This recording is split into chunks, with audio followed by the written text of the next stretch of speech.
مساء الفل على اخواتي الاهلاويه في كل مكان. اخر اخبار النادي الاهلي خلاص قبل الماتش بساعتين ونص ان شاء الله بامر الله. يستروب ركز على التشكيل بتاع المباراه اللي فاتت بتاعت سيراميكا كليوباترا. هيبتدي بمحمد الشناوي حارس مرمى، قلبي الدفاع ياسين مرعي وياسر ابراهيم، وهيلعب بباك رايت محمد هاني، وباك ليفت هيلعب بكوكا، وهيلعب بارتكاز اليو ديانج ومروان عطيه، وقدامهم احمد سيد زيزو. جناح يمين هيلعب بتريزيجيه، وجناح شمال هيلعب ببن شرقي. وان شاء الله بامر الله جريديشار جاهز بنسبه 100%. ان شاء الله بامر الله بامر الله هنكسب الماتش بامر الله. انا واثق في الله ثم اللعيبه هنكسب الماتش.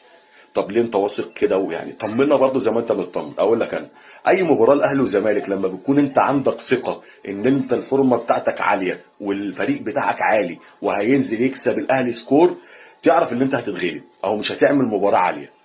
انما لما بيكون عندك عكس الشعور ده، يعني انا مش مطمن للماتش، مش مطمن ان انا هكسب سكور، لا انا مطمن او عارف ان الماتش صعب، لان انت بتلعب نادي الزمالك.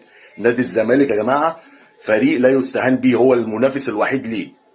فان شاء الله بامر الله بامر الله اللعيبه هتنزل تقدم مباراه عاليه جدا وهنكسب 3-1 ان شاء الله بامر الله.